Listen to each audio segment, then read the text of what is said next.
Shalom, devosi Ayub pasal 28 dan 29. Hiduplah dalam hikmat Tuhan. Itulah pesan yang boleh disampaikan di dalam pembacaan firman Tuhan hari ini. Siapakah di antara kita yang tidak terkagum melihat perkembangan teknologi sekarang ini? Betapa hebatnya inovasi yang dibuat manusia dalam banyak bidang kehidupan, seperti kesehatan, komunikasi, ekonomi, dan lain sebagainya. Namun semuanya itu tidak dapat membuat manusia hidup dengan bijaksana. Apa yang manusia butuhkan adalah hikmat. Setelah Ayub berusaha mempertahankan diri di hadapan Bildad dalam pasal 26 dan 27, pasal 28 menunjukkan perubahan suasana dalam uraian Ayub. Ia mengalihkan topik pembicaraan menjadi hikmat dan pengetahuan.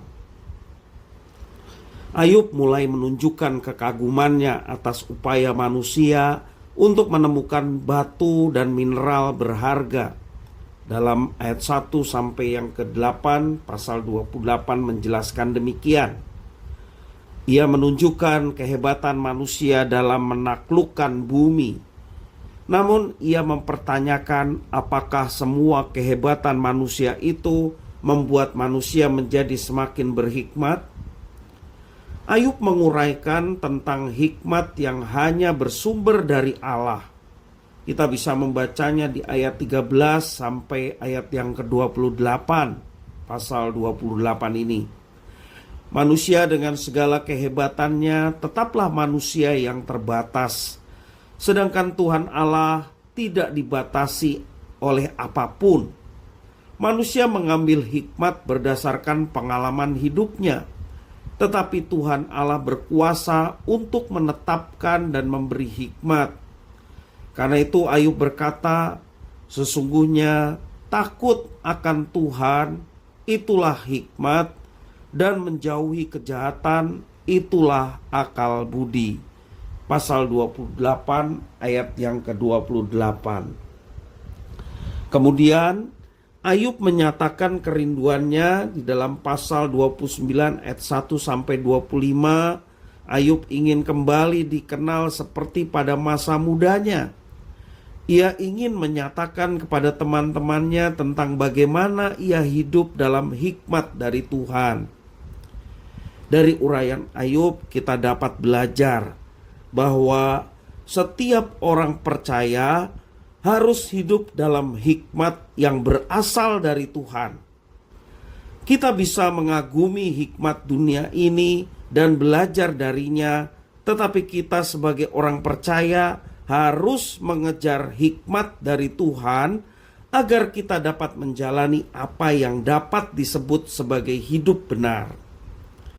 Salah satu cara untuk mendapatkan hikmat Tuhan adalah kita terus belajar dengan tekun firman Tuhan, Alkitab.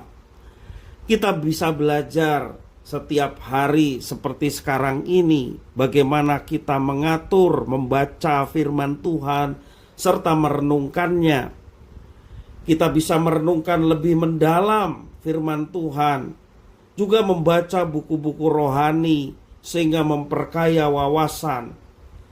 Kita juga bisa bertekun dalam ibadah, karena melalui ibadah kita juga boleh belajar menyembah Tuhan. Demikian juga bertekun dalam pembelajaran firman yang disampaikan di dalam mimbar di gereja, maupun juga gereja kita yang saat ini sedang mengupayakan terus belajar firman Tuhan melalui pendalaman di sekolah minggu. Kiranya ini juga boleh menjadi cara untuk kita mendapatkan hikmat Tuhan dengan terus bertekun dalam pembelajaran firman Tuhan. Dengan demikian kita terus diperkaya oleh hikmat Tuhan, sehingga kita tidak mudah menjadi goyah ketika persoalan dan tantangan dalam hidup kita itu datang dan melanda. Kita tetap kuat karena jiwa kita, hidup kita, rohani kita dipenuhi oleh firman Tuhan, yang berkuasa, sehingga kita tetap dapat bertahan, bahkan menyerang setiap persoalan ataupun serangan-serangan dari iblis untuk menggocok kita, dan kita boleh menang atas semuanya. Karena itu, mari kita bertekun dalam pembelajaran firman, baik secara pribadi dalam saat teduh maupun juga dalam pertemuan-pertemuan yang ada dan diselenggarakan oleh gereja, baik pendalaman Alkitab sekolah minggu, baik ibadah maupun juga pertemuan persekutuan yang lainnya, yang tentunya memperkaya kita dengan firman Tuhan yang memberikan hikmat sehingga kita menjalani kehidupan dengan penuh kemenangan.